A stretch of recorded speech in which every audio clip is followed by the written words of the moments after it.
ఫిబ్రవరి 1న కేంద్ర ఆర్థిక మంత్రి బడ్జెట్ను ప్రవేశపెట్టబోతున్నారు. దేశంలోని కోట్ల మంది మధ్యతరగతి పన్ను చెల్లింపుదారులకు, ముఖ్యంగా వేతన జీవులకు కేంద్ర ప్రభుత్వం తీపి కబురు అందించేందుకు సిద్ధమవుతోంది. రాబోయే బడ్జెట్ 2026-27లో కొత్త పన్ను విధానం కింద ఆదాయ పన్ను రాయితీలను భారీగా పెంచే దిశగా అడుగులు వేస్తున్నట్టుగా తెలుస్తోంది. తాజా సమాచారం ప్రకారం ఆదాయ పన్ను చట్టం సెక్షన్ 87A కింద ఇచ్చే పన్ను రిబేట్ పరిమితిని ప్రస్తుతం ఉన్నటువంటి దానికంటే గణనీయంగా పెంచి దాదాపు 1.5 లక్షల వరకు చేసే ఛాన్స్ ఉంది.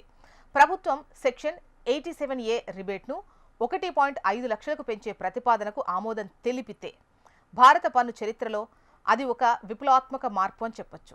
ఈసారి ఆదాయ పన్ను చట్టం 2025 ఏప్రిల్ 1 నుంచి అమల్లోకి రానుంది. ఇది దశాబ్దాల నాటి ఆదాయ పన్ను చట్టం 1961 స్థానాన్ని భర్తీ చేస్తుంది. ద్రవ్యోల్బణం పెరుగుతున్న నేపథ్యంలో పన్ను మినహాయింపు ఇవ్వడం వల్ల మధ్యతరగతి కుటుంబాలకు పెద్ద ఊరట లభిస్తుంది. ప్రజల చేతుల్లో డబ్బు ఎక్కువగా ఉంటే మార్కెట్లో వస్తువుల కొనుగోలు శక్తి పెరుగుతుంది. ఫిబ్రవరిలో ప్రవేశపెట్టబోయే ఈ బడ్జెట్పై సామాన్యుల్లో భారీ అంచనాలైతే ఉన్నాయి.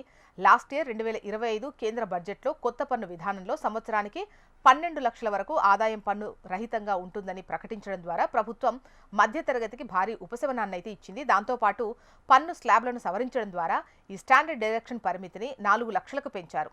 అదనంగా జీతం పొందే వ్యక్తులకు ఇప్పటికే 75,000 రూపాయల వరకు మినహాయింపు లభించింది.